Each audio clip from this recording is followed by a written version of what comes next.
जय शिवराय. मित्रांनो, मला असं वाटतंय की मराठा समाजाचा बऱ्यापैकी मोठा गेम झालाय. एक तर कैलासवासी अण्णासाहेब पाटलांच्या म्हणजे साधारण 1980-85 सालाच्या राजीनाम्यापासून, त्यांच्या आत्महत्येपासून तर हर्षवर्धन जाधवांच्या 2018च्या राजीनाम्यापर्यंत, काकासाहेब शिंदेच्या आत्महत्येपासून तर अगदी थेट परवाच्या आपल्या एका मित्राच्या आत्महत्येपर्यंत आपल्याला मराठा आरक्षणासाठी काय नाही करावं लागलं ते सगळं आपण केलं. लाखोंचे मोर्चे सगळं झालं. बरं, एवढंच नाही, आता जरंगे उगवले मधूनच जरंगींनी आंदोलन केलं. जरंगींचंही काय व्हायचं ते सगळं आपण बघितलं. त्यांना हिरो बनवलाय, ठीक आहे, काय हरकत नाही.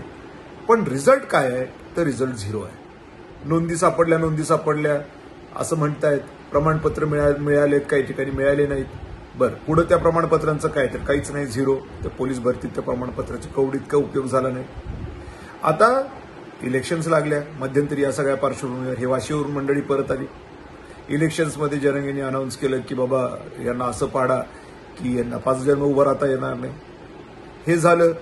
त्या इलेक्शनमध्ये मीही उभा राहिलो. माझा एक प्रामाणिक प्रयत्न होता की महाराष्ट्रामध्ये जरंगी करतायत, मला दिल्लीमध्ये करू द्या, की दिल्लीमध्ये अतिरिक्त आरक्षण मिळून काही करता येऊ शकेल का. कारण शेवटी सगळ्यांचं टार्गेट एकच होतं, मराठा आरक्षण मिळालं पाहिजे, हेच टार्गेट होतं. आता मुंबईला जायचंय संभाजीनगरहून, तुम्ही नाशिकहून पण जाऊ शकता, तुम्ही पुण्याहून पण जाऊ शकता, कुठूनही जा पण मुंबईला पोहोचा. तशाच पद्धतीने कुठूनही जायचं पण आरक्षण मिळवायचं. मुंबईतून मिळवता आलं मुंबईतून मिळवा, दिल्लीतून मिळवता आलं दिल्लीतून मिळवा. कोणी मुंबईतून जा, कोणी दिल्लीतून जा, सगळ्यांनी आपल्या आपल्या पद्धतीने जा, पण गड काबीज करा. मुद्दा हाच होता. पण यासाठी एकमेकाला सहकार्य करण्याची आवश्यकता होती. मी अंतरावलेल्या सराटीला जाऊन पाठिंबा देऊन आलो यांना, पण माझ्यावरती वेळ आल्याच्या नंतर यांनी मला पाठिंबा दिला नाही.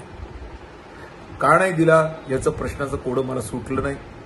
काही माझ्या मित्रांनी त्यामुळे फोन केला जरंगेंना आणि नाराजी व्यक्त केली की हे योग्य नाही. तोही माणूस साधा भोळा नाहीये. त्यांनी राजीनामा दिलाय आरक्षणासाठी. तुम्ही एकीकडे म्हणताय की ज्यांनी आरक्षणासाठी मदत नाही केली त्यांना पाडा, तर मग आम्ही निवडून कोणाला आणायचं. ही मराठा ताकद जी सगळी एकत्र झालेली आहे, ही ताकद वाया घालवायची का, दिशाहीन करायची का मराठी युद्धात. म्हणजे युद्धापर्यंत सगळी कसरत करायची आणि युद्ध सुरू झाल्यावर दिशाहीन. कारण काय, कोण शत्रू तेच कळणार, कोणाला मारायचं तेच कळणार, आणि कोणी कसं मारायचंय, म्हणजे कोणाला पुढे आणायचंय, कोणाला मारायचंय. कोणाला मारायचंय ठीक आहे, पण कोणाला पुढे आणायचंय. भारतच सुटायचं रस्त्याने येण्यासारखं, आणायचं कोणाला पुढे, याचं उत्तरच नाही सापडत. अशा पद्धतीची दिशाहीन परिस्थिती तयार झाली आणि म्हणून ह्यांनी नाराजी व्यक्त केली की हे बरोबर नाहीये. तुम्ही एवढी ताकद निर्माण केली आहे तर ह्याला दिशा द्या ना. दिशाहीन का करताय. ह्याला पाडा, त्याला पाडा, त्याला पाडा, तर निवडून कोणाला आणा. आणि इथं हर्षवर्धन जाधव आरक्षणासाठी राजीनामा दिलेला माणूस आहे, त्याला पाठिंबा द्यायला काय हरकत आहे. एक फक्त अशा पद्धतीची नाराजी व्यक्त झाली ना. आमचा एक मित्र सुखदेव कदम यांनी ती नाराजी व्यक्त केली. त्या व्यक्त नाराजी केल्या केल्या जरंगेंच्या लोकांनी भरमसाठरित्या चोपला. मित्र मारलंय, नाकातोंडातून रक्त येईपर्यंत मारलंय. म्हणजे आरक्षणासाठी काय एकटं जरंगेंचं आहे का हो. अण्णासाहेब पाटलांपासून हर्षवर्धन जाधवांपर्यंत, काकासाहेब शिंदेपासून परवा जो मुलगा आत्महत्या ज्यांनी केली, अशा सगळ्यांचं आणि लाखो लोकांचं योगदान त्या आरक्षणासाठी आहे. एकटं जरंगेंचं नाहीये. आणि फक्त नाराजी व्यक्त केली म्हणून त्याला चोपणार तुम्ही, मारणार तुम्ही त्याला, ही हुकुमशाही नाही तर काय आहे. आणि अशा पद्धतीने जर चालणार असेल तर न आरक्षण मिळालं, न तुम्हाला एखादं राजकीय पद मिळालं, आणि काय झालं ते शेवटी तुम्ही तुमच्यातच मारामाऱ्या करायला लागले. म्हणजे शेवटी मराठ्यांचा गेम झाला असं म्हटलं तर काय हरकत आहे. म्हणून मी म्हणतोय की मराठ्यांचा मेजर गेम झालेला आहे. अगदी सगळं करून तर प्रत्यक्ष हातात काही नाही, तर काय शेवटी तर भांडण. आणि कोण बाप तर जरंगे बाप. म्हणजे अण्णासाहेब पाटलांना विसरा, त्यांनी काय केलंय. काकासाहेब शिंदेनी जीव दिलाय ते विसरा. 45 तरुणांनी आत्महत्या केल्या ते विसरा.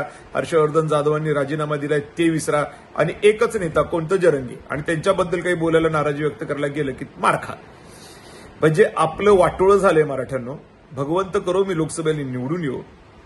हे जर निवडून आलो तर हे नीट करीन, नाही निवडून आलो तर हा गोंधळ होईल, आणि हा गोंधळ मराठा समाजाला परवडण्यासारखा नाही. म्हणून मी माझ्या बाजूने एवढंच म्हणेन, माझ्या कार्यकर्त्यांना हात लावणं सोडून द्या. एक नैसर्गिक प्रतिक्रिया मराठा समाजाची आली होती की तुम्ही दादांना मदत करायला पाहिजे होती. ती तुम्हाला रुजली नसेल, पचलं नसेल, म्हणून जर तुम्ही मारामाऱ्या करणार असाल तर हे मराठा समाजासाठी दुर्दैवी आहे. आणि अशा पद्धतीने मारामाऱ्या जर होणार असतील तर याचा प्रतिकार मारामारीनीच करावा लागणार आहे. त्याला इलाज नाही. 4 बुटं तुम्ही मारा, 4 बुटं आम्ही मारू, तो देवेंद्र फडणवीस आयुष करेल. चालेल तुम्हाला? बघा तुम्ही.